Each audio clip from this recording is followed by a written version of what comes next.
Yeah. Good evening. This is going to be shallow. This is going to be really, really shallow. The next minutes will plumb the depths of shallowness, and you won't even have your ankles wet. It's true. Um, Let me just give you an example of exactly how shallow this is going to be. When Neha called me up, message actually it was, wasn't it? She told me that I have to speak in front of an audience, and I looked at myself in the mirror and I said, "Got to get myself clothes, man." I went for a haircut.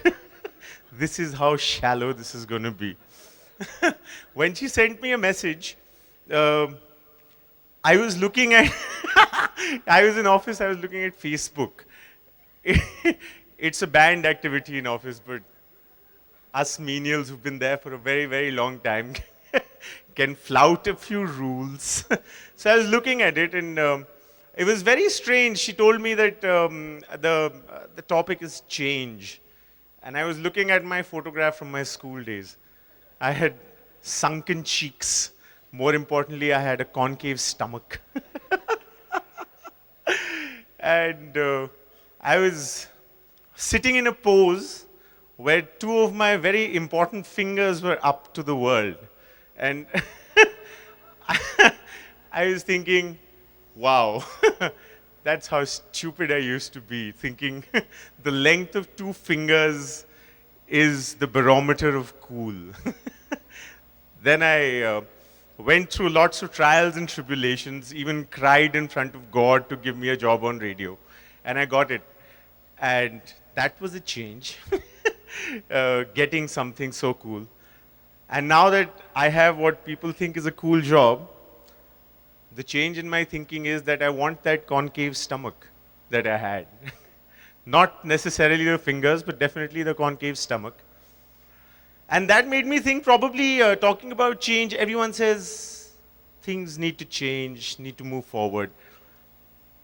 In music, I really thought that what change has done for me is make me appreciate what was at one point of time. My guiding philosophy has been analog is life. Everything else is an approximation. I was interviewing Rupert Everett at one point of time, and he said something very, very good. He said, the problem with us right now is that we are far too entertained. He says we are at the edge of a precipice. People are dying of things that they don't even know they're dying of, and all they are concerned with is Jennifer Lopez's bottom. And him being British, he gave a very dignified twist to the word bottom. Yet, the first thought that coursed through my head was, he's a failed actor, man. I mean, what would he know? But then I thought, it's true. It's true because at one point of time, we had one Doordarshan, the one, the only Krishi Darshan, one Chitrahar, one movie, and giant robot on Sunday mornings. And we were happy. And now there's 57 channels, as Bruce Springsteen said, and nothing on. And we're still looking for our entertainment. And we had those sets of one things and we were happy. And now there are reverend news anchor stands on the pulpit of news television and tells us what is right and wrong. And all we can do, of course, is to watch objectivity blow with the winds of TRPs and the indignation felt by a certain person and bask in that glory and not think. At least with Doordarshan and newspapers, you could think. At one point of time, I used to carry books with me. I used to think about not the clothes I would carry, not the things I would carry on a journey, but the books I could carry. Now, of course, there's the number of books are actually about the number of GBs that can carry them. And unfortunately, the flower in the language has been dried up by technology. And that's the problem. Change has made me appreciate what I had.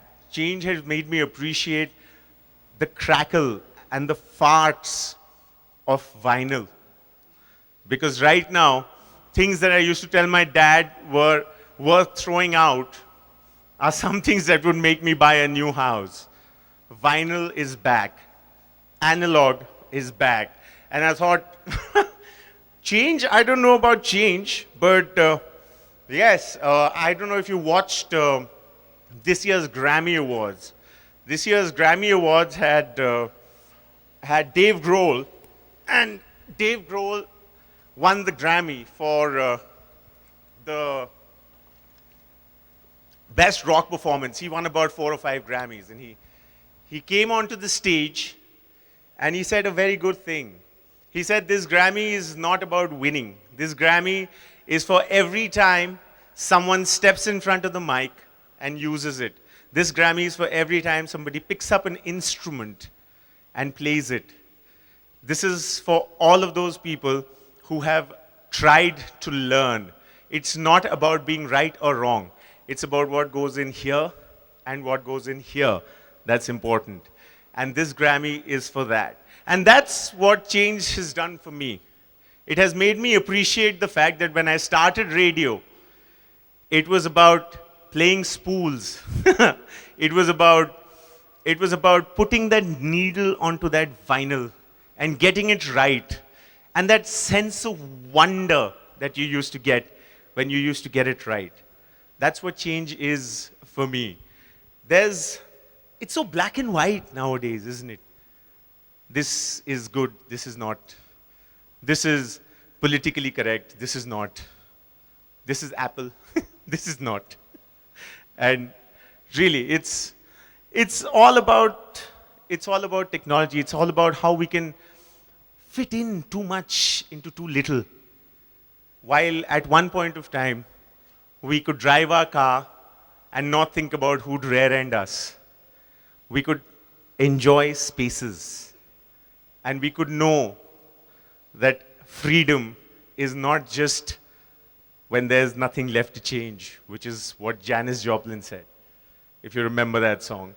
I can only talk about music. I told you this is going to be shallow. I really don't know about politics. All I know is what Arnab Goswami tells me jumping out of my TV screen every evening. I really don't think that's a cogent or a comprehensive representation of what politics is. But I do know one thing. I do know that, yes, there were things in the past that have improved. We have moved on. And as Karim Rashid said very recently, if you move forward is when you make history.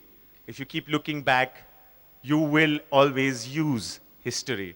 But the fact is that sometimes when you're moving forward, it's a good idea to look back because it makes you appreciate what you had. It makes you think about innocence. And that, I think, is the one thing that I really, really lament having changed. The fact that me, my friends, my peers, have lost the innocence of the fact that we used to play Tetris and felt happy. The fact that we used to have, I don't know how many of you have played those games of dots. There were dots, there were lines of dots, and you just had to draw lines, and you had to make boxes. And that was fun for us. And now it's complicated graphics, it's everything. And we're still so blasé, you know. The one thing that I think change has made me appreciate in my life is the fact that at one point of time, in Walt Whitman's word, I could suck the marrow of life and feel the taste in my head. And that, for me, was change. And that ends my shallow speech.